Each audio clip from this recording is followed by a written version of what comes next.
Ayoko ng tinatapakan. Ayoko ng masikip. Ayoko ng mabaho. Ayoko ng walang pagkain. Ayoko ng walang tubig. Ayoko ng mabaho. Ayoko ng putik. Di ba? Galing-galing ka doon from Best Actress! Wow, ang galing mo rin, Ma'am Greta. Pala kang si Maricel. Ikaw, Wednesday, sino idol mo? Who's your favorite? Na Wednesday, sino naman ang idol mo? Ako?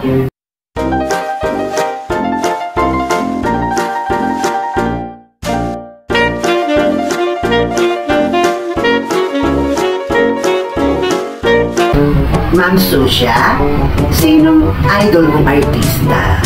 Ako? Ang idol kong artista ay si Vilma Santos. Ay, Vilmanian ka pala.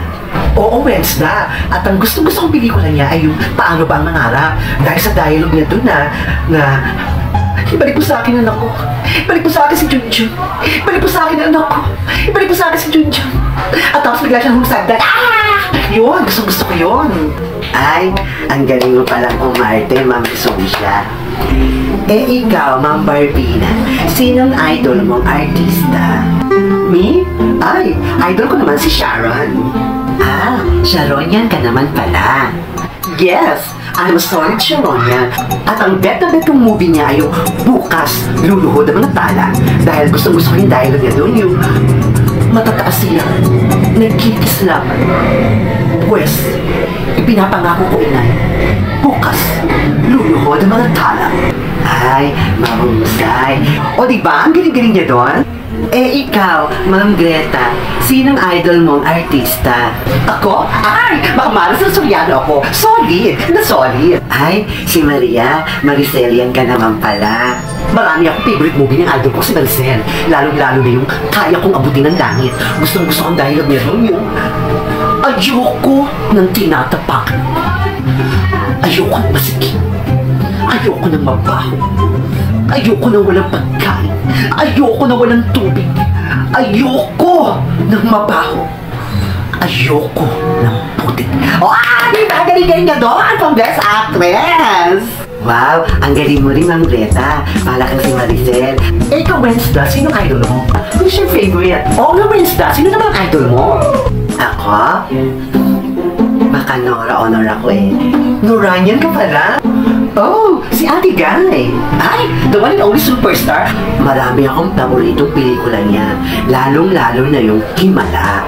Gustong-gusto ko ang acting niya doon. Nga, bigyan mo kayo ng sample ng acting niya. Sige, bibigyan ko kayo ng sample. Manood kayo, ha?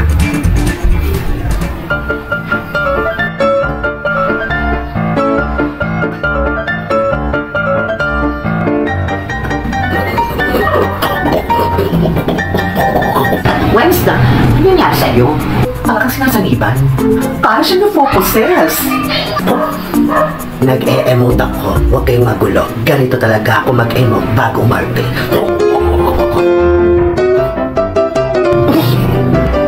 Walang himala.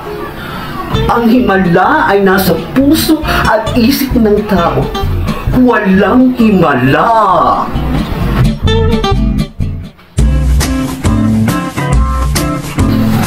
Ano, nagustuhan niyo ba? Ang galing ha, galing mo si Ate Guy ha, ang galing. Ay, thank you at nagustuhan niyo ang acting ko. Siya, maiwan ko na kayo. At magluluto pa ako ng hapunan natin. Bye! Ganun pala siya mag-emote. Weird. In fairness ha, ang galing niya umahal. Siguro tayo lang may ganyan klaseng katulong, no? Kakaloka.